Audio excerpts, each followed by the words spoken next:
soo dhawaada saaxiibyaal, waa saaxiibkiin Barry. Maanta waxaan kala soo hadlayaa magaalada Bolgar, Jamhuuriyadda Tatarstan ee dalka Ruushka. Waxaan joogaa matxafka Quraanka Kariimka, matxafka loo yaqaano. Halkan waxaa yaala oo ku xardhan Quraan. Waxaa yaala kitaabka ugu weyn ee la daabaco Quraana. Quraanku wuxuu ka mid yahay dhaqamada qiimaha leh ee dalka Ruushka uu leeyahay.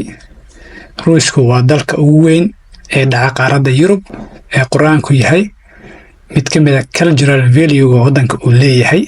Cidna lagama aqbalo ama lagama aqbalayo in Quraanka uu ihaanaysto ama gubo ama wax ku sameeyo. Marka soo dhawaada waan isla arki doonaa.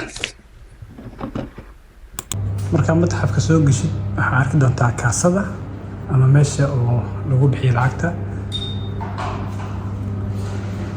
250 rubl dadka caadiga waaye, ardaydana 150 rubl. Markaas soo fiirina insha Allah.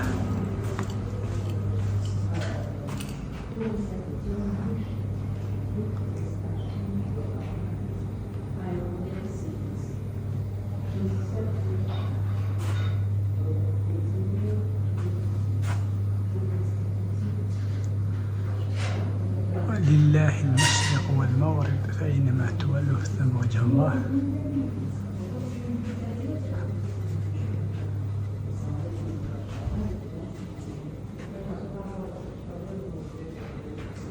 А здесь у нас уже очень мало. Хугали написал поэму «Кусай сок». Мы также здесь можем видеть, посмотреть поэму, но здесь только копии. Здесь также подарок для нашего музея Корана Усмана. Мы с вами увидим здесь. Корана Усмана подарили для нашего музея в 2022 году на день рождения пророка Мухаммеда, саллаллаху алейхи вассалям. Здесь у нас куфический письменный. Изначально было напечатано 50 экземпляров, до наших дней он дошел только 2. Куфический письменность, куфический алфавит. Идем дальше. Halkan waxaa ku yaala abtiriska Nabiga sallallahu alayhi wasallam.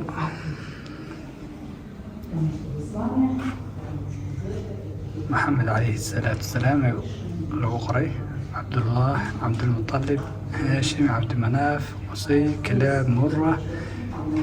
Saas loo sii soconaa.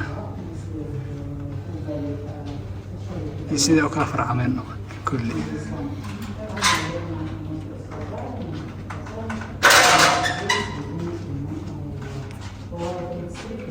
Как они дошли, как добрались, это мы с вами все видели. 21-м принятие сна.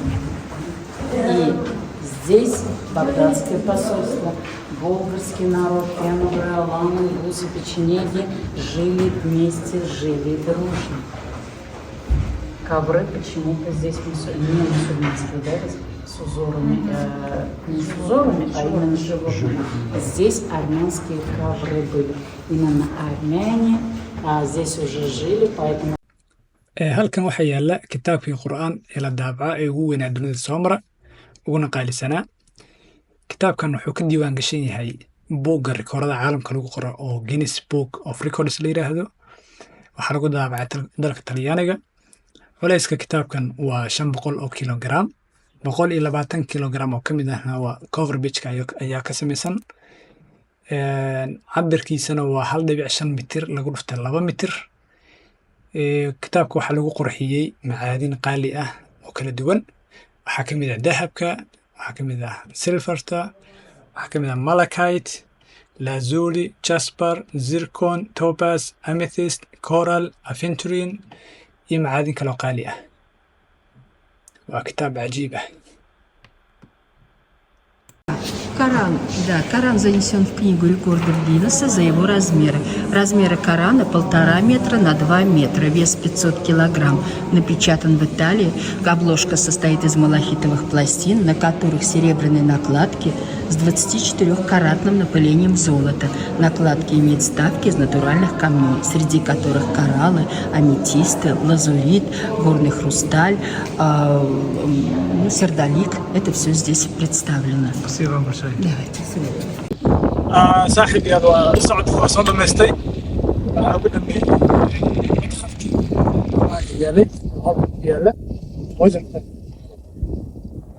متخفي قرآن كنا كسوق المالي أيضا وبيجي الفولكا إن شاء الله سبحان الله والله والله يعني السلامة